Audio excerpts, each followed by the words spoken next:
వంశీకృష్ణ యాదవ్ తనకి విశాఖపట్నం నుంచి పోటీ చేయాలనుకున్నారు. అయితే ఆయనకి పోటీకి అవకాశం లేదని చెప్పేసి ఆయనకి అసెంబ్లీ సీటు ఇవ్వకపోతున్నటువంటి నేపథ్యంలో అంతకుముందే ఎమ్మెల్సీ ఇచ్చేశారు, ఇవ్వలేమని టికెట్. ఆ ఎమ్మెల్సీగా ఉన్నటువంటి ఆయన ఈ మధ్యనే జనసేనలో జాయిన్ అయిపోయారు. తన కార్యకర్తలు జాయిన్ చేసి తను మాత్రం కండవా వేయించుకోవాలి. పవన్ కళ్యాణ్తో కలిసి వేదికను పంచుకుని తను మాత్రం కండవా వేసుకోవాలి. ఎందుకంటే అది రాజీనామా అన్న చేయాలి, రాజీనామా చేసేటట్టయితే చేయాలి, లేదా అనర్హత వేటు పడుతుంది కాబట్టి కండవా వేయించుకోవాలి. కానీ రాజీనామా చేసేస్తారేమో బాధ్యతాయుతంగా, ఆ తర్వాత కండవా వేయించుకుంటారేమో అనుకుంటే తాజాగా ఆయన ఒక ప్రకటన చేసేశారు.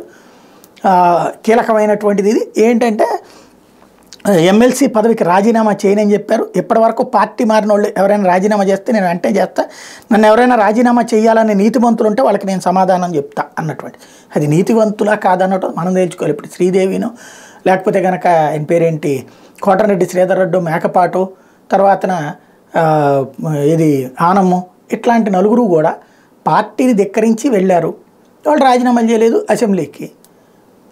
ఎందుకంటే ప్రజల చేత ఎన్నికయ్యామన్నట్టు. ఇక్కడ ఈయన ప్రజల చేత ఎన్నికైంది కాదు, పార్టీ ఇచ్చినటువంటి ఒక రకంగా గిఫ్ట్ అనాలా, భిక్ష అనాలా, ఏదైనా సరే బాధ్యత ఉంటే తను రాజీనామా చేయాలి.